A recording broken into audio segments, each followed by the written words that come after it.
أشهد أن لا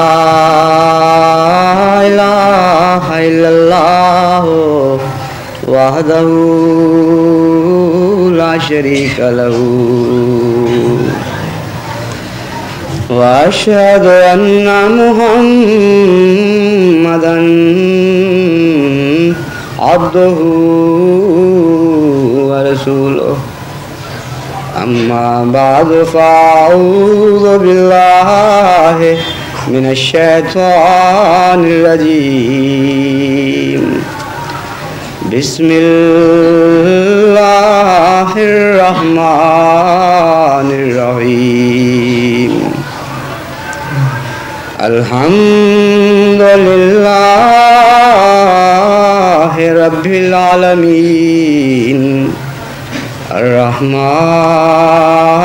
الرحيم مالك يوم الدين إياك نعبد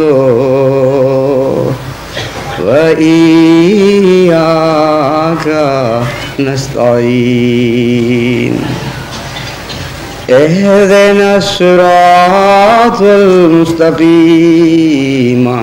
صراط الذين أنعمت عليهم غير المغضوب عليهم ولا الضالين وإذا جاءك الذين يؤمنون بآياتنا فقل سلام عليكم كتب ربكم على نفسه الرحمة كتب ربكم على نفسه الرحمة أنه من عمل منكم سوءا بجهالة ثم تاب من بعده وأصلح فأنه غفور رحيم إلا من تاب وآمن وعمل صالحا فأولئك يبدل الله سيئاتهم حسنات وكان الله غفورا رحيما ومن تاب وعمل صالحا فإنه يتوب إلى الله متابا۔ یہ دو آیات جو میں نے تلاوت کی ہیں ان میں سے پہلی سورہ انعام کی آیت ہے، اور اس کا ترجمہ یہ ہے کہ جب تیرے پاس وہ لوگ آئیں جو ہماری آیتوں پر ایمان لاتے ہیں تو اے محمد صلی اللہ علیہ وآلہ وسلم تو ان سے کہہ دے کہ تم پر ہمیشہ سلامتی ہو، تمہارے رب نے اپنے اوپر یہ فرض کر لیا ہے کہ تمہارے پر رحمت فرمائے گا، اس طرح کہ تم میں سے جو کوئی بھی غفلت میں بدی کر بیٹھے پھر وہ اس کے بعد توبہ کر لے اور اصلاح کرے، پھر اس کے بعد وہ توبہ کر لے گا اور اصلاح کرے گا تو خدا کی صفت یہ ہے کہ وہ بہت بخشنے والا اور بار بار رحم کرنے والا ہے۔ دوسری آیت الفرقان سے لی گئی ہے، اس کا ترجمہ یہ ہے کہ سوائے اس کے جس نے توبہ کر لی اور ایمان لایا اور ایمان کے مطابق عمل کیے، بس یہ لوگ ایسے ہوں گے کہ اللہ ان کی بدیوں کو نیکیوں سے بدل دے گا، اور اللہ بڑا بخشنے والا مہربان ہے، اور جو توبہ کرے اور اس کے مطابق عمل کرے تو وہ شخص حقیقی طور پر اللہ کی طرف جھکتا ہے۔ ان دونوں آیات کا مفہوم تقریباً ایک ہی ہے، ایک تھوڑا سا فرق یہ ہے کہ پہلی آیت میں تو حضرت صلی اللہ علیہ وآلہ وسلم کو یہ فرمایا گیا کہ وہ لوگ جو ایمان لائے ہیں جب تیرے پاس آئیں تو ان پر سلام بھیج اور ان سے وعدہ کر کہ خدا تعالیٰ نے تم پر رحمت کرنا اپنے لیے فرض کر لیا ہے بشرطی کہ تم توبہ کرو۔ اور دوسری صورت میں ان لوگوں کے لیے خوشخبری دی گئی ہے جو پہلے توبہ کریں اور پھر ایمان لائیں، یعنی ایسے کفار پیش نظر ہیں جن کو یہ وہم پیدا ہو کہ ہم تو اتنے گناہ کر بیٹھے ہیں کہ ہمارے لیے بخشش کی کوئی راہ نہیں، تو ان کے لیے بھی خوشخبری دی گئی کہ اگر تم توبہ کر لو اپنے سابقہ جرائم سے اور پھر ایمان لے آؤ تو تم بھی انہی لوگوں سے جا ملو گے جن کے متعلق یہ خوشخبریاں دی گئی ہیں۔ گزشتہ چند خطبات میں نے اللہ تعالیٰ کی صفات سے متعلق احباب جماعت کو توجہ دلائی تھی کہ خدا تعالیٰ کی صفات کو اختیار کریں تو خصوصاً اس صفت کی رحمت کے وارث بن جاتے ہیں جس صفت کو وہ اختیار کرتے ہیں۔ چنانچہ اس ضمن میں خدا تعالیٰ کے عفو ہونے اور ستار ہونے کا ذکر پہلے خطبات میں کر چکا ہوں، اور ان کے نتیجے میں انسان پر جو ذمہ داریاں عائد ہوتی ہیں مثبت اور منفی، ان دونوں کا کسی قدر پہلے خطبات میں ذکر ہو چکا ہے۔ آج کے خطبے کے لیے میں نے خدا تعالیٰ کی صفت تواب کو چنا ہے۔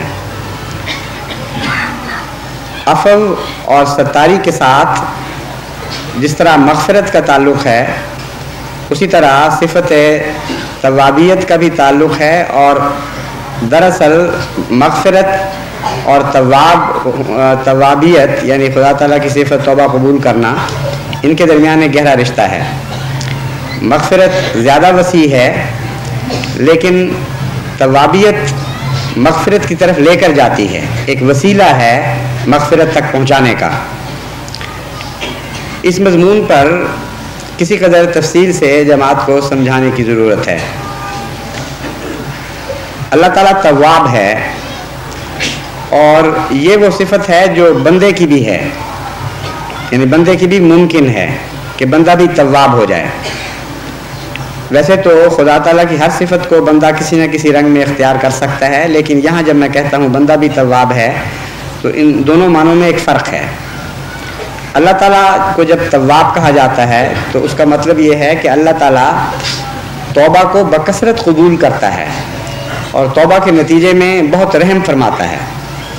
جب بندے کو تواب کہا جاتا ہے تو مطلب ہے کہ وہ بندہ جو بار بار توبہ کرتا ہے اور تھکتا نہیں توبہ کرنے سے، اور مسلسل اس کی ایک صفت بن جاتی ہے، اس کی فطرت ثانیہ ہو جاتی ہے کہ ہر وقت اللہ کے حضور توبہ کرتا رہے، ایسے بندے کو تواب کہتے ہیں۔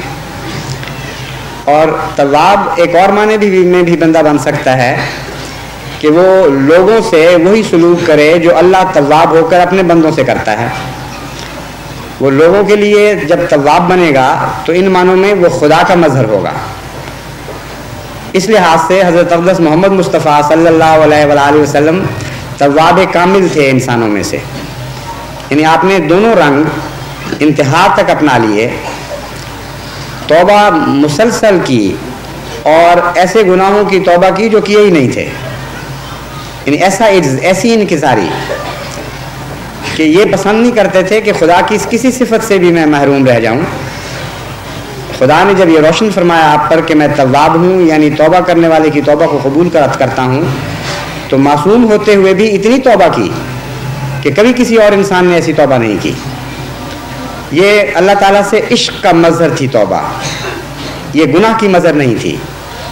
جاہل لوگ جو دنیا کے کیڑے ہیں جن کو نفسانی حالتوں نے مغلوب کر رکھا ہے، وہ حضرت صلی اللہ علیہ وآلہ وسلم پر یہ الزام لگاتے ہیں کہ کثرت سے توبہ کرنا بتاتا ہے کہ کثرت سے گناہ کیے تھے، حالانکہ ان بیوقوفوں کو ان اعلیٰ مدارج کی خبر ہی کوئی نہیں، ان بستیوں سے گزرے ہی نہیں، وہ ان مقامات سے پوری طرح ناواقف ہیں کیونکہ وہاں ان کا قدم نہیں پڑا۔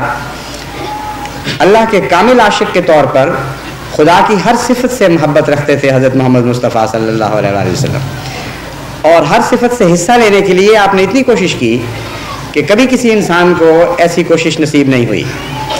اس لیے گناہوں سے تعلق نہیں ہے اس توبہ کا، بلکہ عشق سے تعلق ہے۔ دوسرے تواب بنے بندوں کے لیے بھی، اور جس طرح خدا اپنے بندوں کے لیے تواب ہوتا ہے، حضرت محمد مصطفیٰ صلی اللہ علیہ وآلہ وسلم اپنے غلاموں کے لیے تواب ہوئے۔ تو صفت توبہ ایک بہت ہی اہم صفت ہے، اور حضرت صلی اللہ علیہ وآلہ وسلم کی سنت سے پتہ چلتا ہے کہ اگر ایک معصوم بھی خدا تعالیٰ کی صفت توابیت سے مستغنی نہیں ہے، اس سے بے پرواہ نہیں ہے، تو گناہ گار بندوں کے لیے کس قدر ضروری ہے کہ وہ اللہ تعالیٰ کی صفت توابیت سے استفادے کے لیے ہر دم کوشاں رہیں۔ خدا تعالیٰ کی صفت مغفرت اور توابیت میں ایک فرق ہے کہ مغفرت یک طرفہ بھی چلتی ہے، بغیر طلب کے بھی ہوتی ہے، وہ رحمانیت اور صفت مالکیت کے زیادہ قریب ہے، اور توابیت کا نسبتاً زیادہ تعلق رحیمیت سے ہے۔ رحیمیت جو بار بار آنے والی صفت ہے اللہ تعالیٰ کی، اس میں بندے کی مثبت کوششوں کا دخل ہوتا ہے۔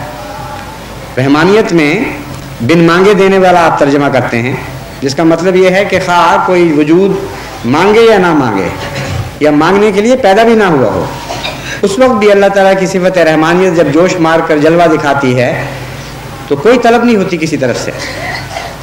رحیمیت مثبت نیکیوں کے لیے، یعنی مثبت اقدار کے لیے، نیکیوں کے لیے ان سے بہت بڑھ کر پھل دینے کا نام ہے، اور بار بار نیکیوں کا بدلہ دینے کا نام ہے۔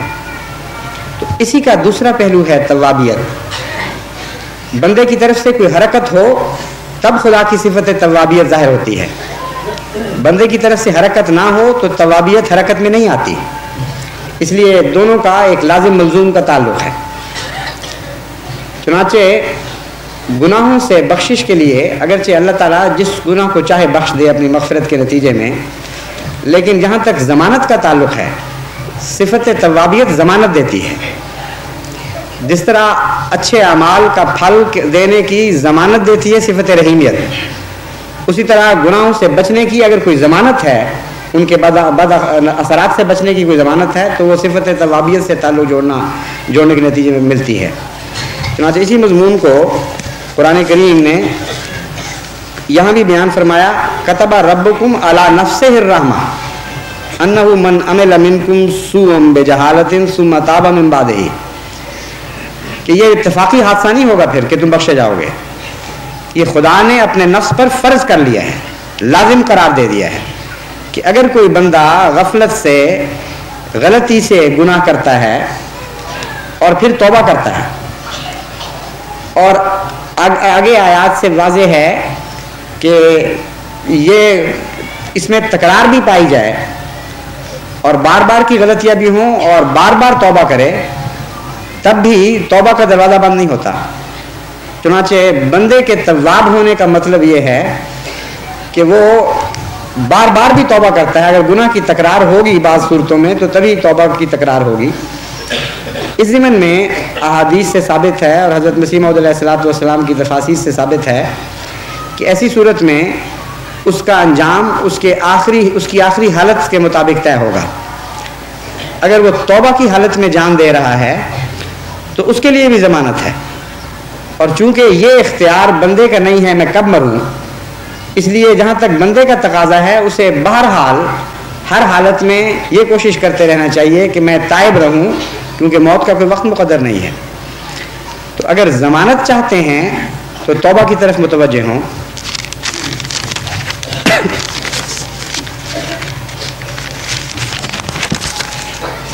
اس ضمن میں کچھ احادیث نبویہ کا میں نے انتخاب کیا ہے جو قرآن کریم کی مختلف آیات کی تفسیر فرماتی ہیں اور مختلف پہلوؤں سے توبہ کے اوپر روشنی ڈالتی ہیں۔ جامع ترمذی کی حدیث ہے کہ حضرت انس بیان کرتے ہیں کہ حضور صلی اللہ علیہ وآلہ وسلم نے فرمایا، ہر انسان خطا کا پتلا ہے، لیکن ان خطا کاروں میں سے سب سے اچھے وہ لوگ ہیں جو توبہ کرتے ہیں۔ پھر الترغیب و ترہیب میں حضرت انسی کی روایت ہے کہ حضور صلی اللہ علیہ وآلہ وسلم نے فرمایا، جب بندہ اپنے گناہوں سے توبہ کرتا ہے تو اللہ تعالیٰ اپنے فرشتوں کی یاد سے ان کے گناہ بھلا دیتا ہے، اور اس کے جوارے اور اس کے زمینی آثار سے بھی اس کے نشان مٹا دیتا ہے، یہاں تک کہ وہ اللہ تعالیٰ سے جا ملے گا اور کوئی اس کے گناہوں کا شاہد نہ ہوگا۔ تواب میں جو شدت معنوں کی پائی جاتی ہے یہ اس کا مظہر ہے. تواب میں تکرار بھی پائی جاتی ہے اور معنوں کی شدت بھی پائی جاتی ہے کہ بے انتہا توبہ قبول کرنے والا. انسانی تصور بھی نہیں پہنچ سکتا کہ کس حد تک اللہ تعالیٰ توبہ کو قبول فرماتا ہے. پھر الترغیب و ترہیب میں حضرت جابر سے ایک روایت ہے کہ رسول اکرم صلی اللہ علیہ وآلہ وسلم نے فرمایا کہ مومن گناہ کا مرتکب ہو جاتا ہے اور توبہ کرتا ہے، بس وہ شخص بہت ہی خوش نصیب خوش بخت ہے جو توبہ کی حالت میں فوت ہو جائے. بس آخری حالت ہی فیصلہ کرے گی کہ خدا تعالیٰ پر اس کی بخشش توبہ کے نتیجے میں فرض ہے کہ نہیں. اسی لیے نیک انجام کے لیے لوگ دعاؤں کے لیے کہتے ہیں اور دعائیں کرتے رہتے ہیں کہ ہمارا انجام بالخیر ہو. ابن ماجہ میں حضرت انس روایت کرتے ہیں کہ میں نے حضرت صلی اللہ علیہ وآلہ وسلم کو یہ فرماتے سنا کہ گناہ سے سچی توبہ کرنے والا ایسا ہے جیسا اس نے کوئی گناہ نہیں کیا. جب اللہ تعالیٰ کسی انسان سے محبت کرتا ہے تو گناہ اسے کوئی نقصان نہیں پہنچا سکتا، یعنی گناہ کے محرکات اسے بدی کی طرف مائل نہیں کر سکتے. گناہ اسے کوئی نقصان نہیں پہنچا سکتا کی تشریح خود حضور صلی اللہ علیہ وآلہ وسلم نے یہ فرمائی ہے کہ یہ مطلب نہیں کہ تم توبہ کے ساتھ گناہ پر اصرار کرتے چلے جاؤ اور تمہیں کوئی نقصان نہیں پہنچے گا. فرمایا اگر اللہ تم سے محبت کرتا ہے تو گناہ تمہیں نقصان نہیں پہنچا سکتا، یعنی گناہ سے تمہیں نفرت ہو جائے گی، تم پر اثر انداز نہیں ہو سکے گا. اگر اثر انداز ہوگا تو نقصان ضرور پہنچائے گا. بس نہ نقصان پہنچانے کا یہ مطلب ہے حضور کے اپنے الفاظ میں کہ گناہ کے محرکات اسے بدی کی طرف مائل نہیں کر سکتے، اور گناہ کے بد نتائج سے اللہ تعالیٰ اسے محفوظ رکھتا ہے. یعنی سابقہ گناہوں سے یہ سلوک فرماتا ہے کہ ان کے بد نتائج سے محفوظ کر لیتا ہے، اور آئندہ یہ سلوک فرماتا ہے کہ گناہ کی طرف میلان ہٹ جاتا ہے. پھر حضور صلی اللہ علیہ وآلہ وسلم نے یہ آیت پڑھی کہ توبہ کرنے والوں اور پاکیزگی اختیار کرنے والوں سے اللہ تعالیٰ محبت فرماتا ہے. عرض کیا گیا یا رسول اللہ توبہ کی علامت کیا ہے؟ فرمایا ندامت اور پشیمانی. سچی ندامت اور پشیمانی توبہ کی علامت ہیں. حضرت حارث بن سوید سے صحیح مسلم میں روایت ہے کہ انہوں نے کہا کہ میں عبداللہ رضی اللہ تعالیٰ کی بیماری کے دوران میں ان کی عیادت کو گیا تو انہوں نے 2 حدیثیں بیان کیں. ایک تو اپنے بارے میں تھی اور دوسری رسول کریم صلی اللہ علیہ وآلہ وسلم کے بارے میں. انہوں نے کہا میں نے رسول کریم صلی اللہ علیہ وآلہ وسلم کو فرماتے سنا کہ خدا تعالیٰ اپنے مومن بندے کی توبہ پر اس شخص سے بھی زیادہ خوش ہوتا ہے جو کسی بے آب و گیاہ جنگل میں ہو، کسی صحرا میں جہاں نہ پانی ہو نہ سبزہ ہو، اس کے پاس اس کی سواری ہو جس پر اس نے اپنے کھانے پینے کا سامان لاد رکھا ہو.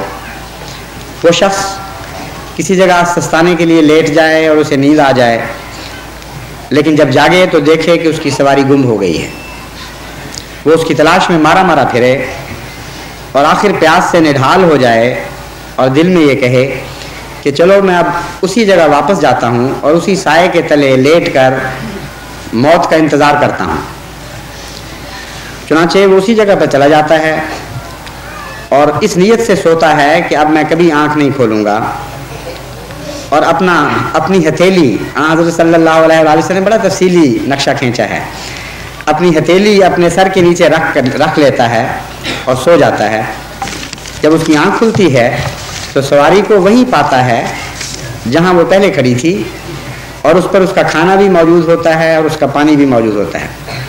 ایک مومن بندے کی توبہ پر خدا تعالیٰ کو جو خوشی ہوتی ہے وہ اس شخص کی خوشی سے بہت زیادہ ہے جو اس حالت میں اپنی سواری کو دوبارہ پا لیتا ہے. یہ ہیں تواب کے معنی. یعنی تواب میں صرف تکرار نہیں بلکہ معنوں کی اتنی شدت ہے کہ کوئی انسان اپنی کیفیت کے مطابق سوچ بھی نہیں سکتا. اور امر واقعہ یہ ہے کہ انسان کو اس خدا کی توابیت سے نسبت کوئی نہیں ہے. آپ نے بھی لوگوں کی توبہ کئی دفعہ قبول کی ہوگی. بچوں کی توبہ ماؤں نے بھی قبول کی ہے، باپوں نے بھی قبول کی ہے، نوکروں کی توبہ قبول کر لیتے ہیں اور اپنے ماتحتوں کی توبہ قبول کرتے ہیں. کبھی آپ کو اتنی خوشی ہوئی ہے؟ سوال ہی نہیں پیدا ہوتا.